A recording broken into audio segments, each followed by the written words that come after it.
Olá, bem-vindo a mais uma edição do Conexão Popular aqui pela TV Câmara Taubaté. Você sempre nos acompanhando no canal 4 da NET e também no nosso site camarataubaté.sp.gov.br. Rouquidão, começo de gripe, mas a gente toca o barco assim mesmo. Hoje nós vamos falar aqui no Conexão segurança urbana, segurança de uma maneira geral.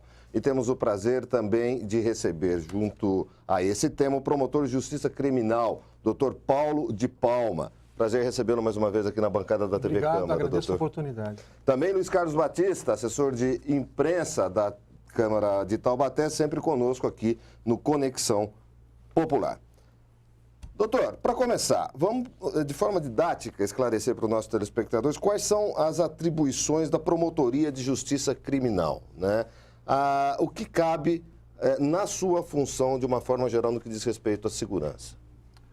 Olha, o promotor de justiça criminal, isso é importante que fique claro, ele representa o povo, ele representa a sociedade nas suas grandes aspirações.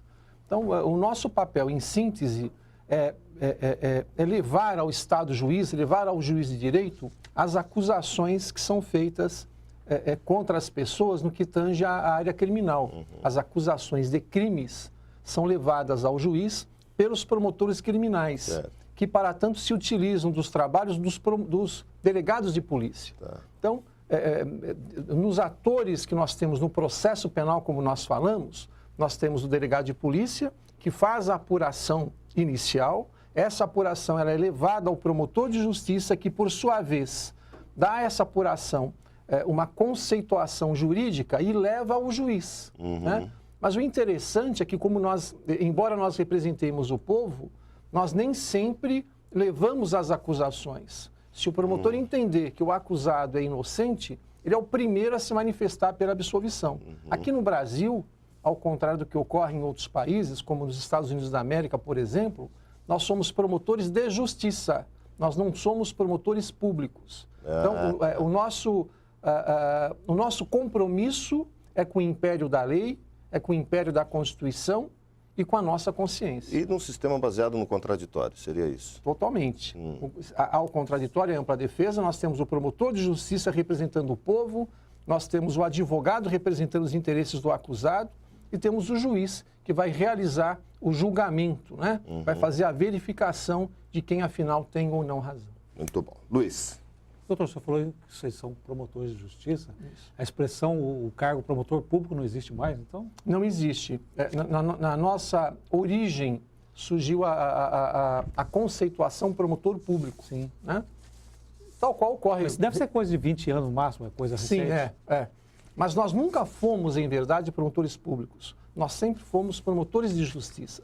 A nossa tradição no direito pátrio, no direito penal e processual penal pátrio, ela pega aquela compreensão da França antiga, segundo a qual os promotores saíram do poder judiciário porque, mais dinâmicos, eles teriam condições de realizar a justiça. Tanto que os promotores têm as mesmas garantias e os mesmos direitos dos juízes. Qual a estrutura da Promotoria de Justiça em Taubaté? Olha, nós temos... no total, incluindo os cíveis, né? Nós temos também promotores cíveis. Nós somos em 12 promotores de justiça, fora o GAECO, que é um grupo especializado no combate ao crime organizado. Temos funcionários, temos assessores jurídicos, né? Mas o que nós precisamos, se me permite aqui me aproveitar da oportunidade da pergunta, precisamos que o povo nos procure. É imperioso que o povo nos procure. Eu, por exemplo, eu mexo com o controle externo da atividade policial, que é uma atividade muito importante. Mas raramente nós recebemos alguém do povo que vai fazer uma reclamação, uma ponderação, um elogio, né? O promotor de justiça está sempre disposto a dialogar com o povo, a ouvir o povo, porque ele representa o povo. E essa distância do povo, o senhor acredita que a falta de informação para a população de que existe esse órgão, essa instituição que pode auxiliá-lo? Eu acho que ainda hoje, embora nós tenhamos uma Constituição que é alvo de muitas críticas, ela tem grandes avanços, né? E essa Constituição, ela se fundamenta na compreensão de que tudo se deve ao povo, tudo é feito para o povo, né? E as instituições tiveram que se adequar. A partir da Constituição de 88, todos nós tivemos que nos adequar. Mas ainda hoje, embora nós já tenhamos muitos anos na Constituição, 88, 27. Muito tempo. Eu sou um péssimo aritmético, mas muito 27 tempo. anos. Mas ainda hoje, parece que a sociedade, as pessoas não se adequaram. Basta verificar as audiências públicas com poucas pessoas, né? Aquelas reuniões atinentes à violência urbana, poucas pessoas. As pessoas precisam participar mais. E as pessoas precisam saber que existem instituições que foram criadas para elas, não é? Então, nós temos que conversar mais. Mas a população, de maneira geral, conhece poucas as leis, né, doutor? Primeiro, porque é uma dificuldade de leitura. Antes até podia se justificar mais, porque tinha que comprar jornal, era um gasto. Hoje não, até a internet tem.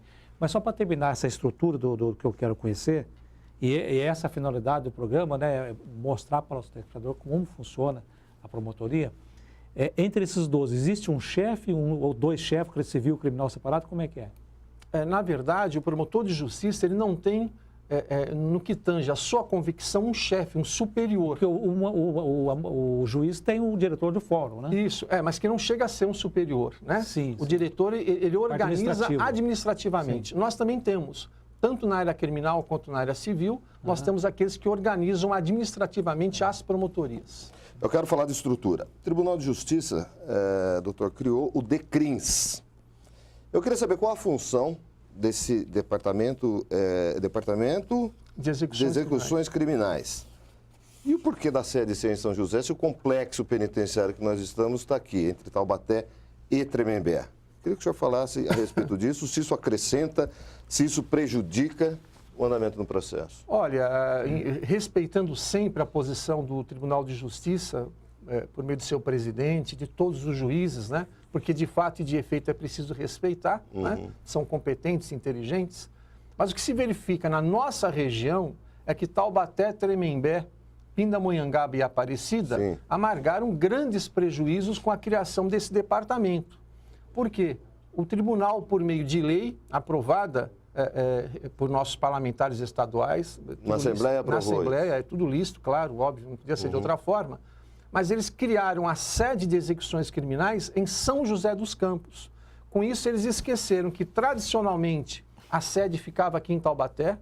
Eles se esqueceram que o cinturão prisional fica em Taubaté, Tremembé, né? Atingindo seus efeitos em Pinda e em Aparecida. Eles se esqueceram que, no rastro desses vários presídios, criou-se bairros decorrentes e correntes migratórias. Muitos acompanham o preso, os familiares acompanham os presos. Enfim, infelizmente, o tribunal optou por fixar a sede em São José. Tem uma justificativa? Foi dada alguma justificativa convincente? Porque a cidade é maior? Não. É política? Não, eles seguiram...